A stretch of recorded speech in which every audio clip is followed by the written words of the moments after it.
Hello, cooking റെസിപ്പിയിലേക്ക് എല്ലാവർക്കും സ്വാഗതം. ഞാനിവിടെ ഉണ്ടാക്കാൻ പോകുന്ന ഒരു നല്ല സൂപ്പർ ഇഷ്ടമായ ഒരു മുട്ട ഓംലേറ്റാണ്.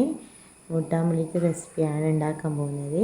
നിങ്ങൾക്ക് എല്ലാവർക്കും ഇഷ്ടപ്പെടും. വീഡിയോ കണ്ടിട്ട് ലൈക്ക് ചെയ്യണം, ഷെയർ ചെയ്യണം, കമൻറ്റ് ബോക്സിൽ റീപ്ലൈ തരിക, ബെൽ ബട്ടൺ ഓൺ ചെയ്യുക.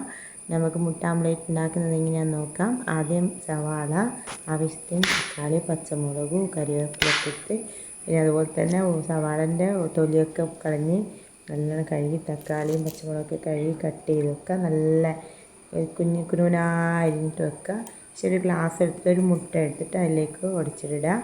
ഈ അരിഞ്ഞ് വെച്ച ഉള്ളിയും തക്കാളിയും പച്ചമുളകും കറിവേപ്പിലൊക്കെ അതിലേക്ക് ഇടണം. എന്നിട്ട് ചെറുങ്ങനെ ആയിരിക്കും കട്ട് ചെയ്ത് വെക്കേണ്ടത്. എന്നാലേ നമുക്ക് നല്ല പെർഫെക്റ്റ് ആയിട്ടുള്ള ഒരു മുട്ട ഓംലേറ്റ് ഉണ്ടാക്കാൻ പറ്റുള്ളൂ. നമുക്ക് ഒരു പിഞ്ച് ഉപ്പിടണം ആവശ്യത്തിന്. ഞാനൊരു മുട്ടയാണ് എടുത്തത്, അതുകൊണ്ട് ഇച്ചിരി ഉപ്പിട്ടാൽ മതി.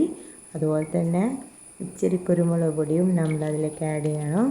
എന്നിട്ട് നല്ലവണ്ണം ഒന്ന് ജസ്റ്റ് ഇച്ചിരി മഞ്ഞൾപ്പൊടിയും നമ്മളതിലേക്ക് ഇടണം. ഒരുപാടൊന്നും വേണ്ട, ഇച്ചിരി കുറച്ച്. എന്നിട്ട് നല്ലവണ്ണം നമുക്കൊന്ന് സ്പൂൺ എടുത്തിട്ട് ഇളക്കി യോജിപ്പിക്കും.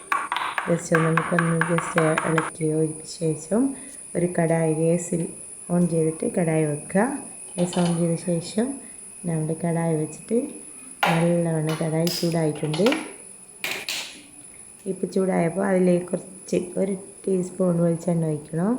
വെളിച്ചെണ്ണ ഒഴിച്ചിട്ട് നല്ലവണ്ണം ചൂടായ ശേഷം നമ്മൾ ഇളക്കി യോജിപ്പിച്ച് വെച്ച മുട്ടൻ്റെ കൂട്ട് ഇതിലേക്ക് ഒഴിക്കും. ഇതിലൊഴിച്ചിട്ട് നല്ലവണ്ണം ഒന്ന് ജസ്റ്റ് ഒരു സ്പൂൺ എടുത്തിട്ട് ഇളക്കിയിട്ട് ഒന്ന് ലെവലാക്കി വെക്കണം. എന്നാൽ മാത്രമേ നമുക്ക് മുട്ട ഓംലേറ്റ് നല്ല പെർഫെക്റ്റായിട്ട് വട്ടത്തിൽ നമ്മളെ ഒരു എന്താ പറയുക നല്ല പെർഫെക്റ്റായിട്ട് കിട്ടുള്ളൂ. സിമ്മിലിട്ടിട്ട് വേണം എടുക്കാൻ. ഗ്യാസ് സിമ്മിലിട്ട് ഇപ്പോൾ പെർഫെക്റ്റായിട്ട് മുട്ട ഓംലേറ്റ് ഇവിടെ തയ്യാറാക്കി. നമുക്കിത് ഒരു പ്ലേറ്റ് എടുത്തിട്ട് സെർവ് ചെയ്യാം. നിങ്ങളെല്ലാവരും ട്രൈ ചെയ്ത് നോക്കി. ഇത് ചോറിനൊക്കെ കഴിക്കാം. ഇഷ്ടപ്പെട്ടിട്ടുണ്ടെങ്കിൽ ലൈക്ക് ചെയ്യണം, ഷെയർ ചെയ്യണം, ബെൽ ബട്ടൺ ഓൺ ചെയ്യുക. വീണ്ടും കാണാം നെക്സ്റ്റ് ടൈം വീഡിയോ ആയിട്ട്. നിങ്ങൾ എന്തായിട്ടും ഇത് കണ്ടിട്ട് നിങ്ങൾ ട്രൈ ചെയ്ത് നോക്കുക. Okay, bye. വീണ്ടും കാണാം.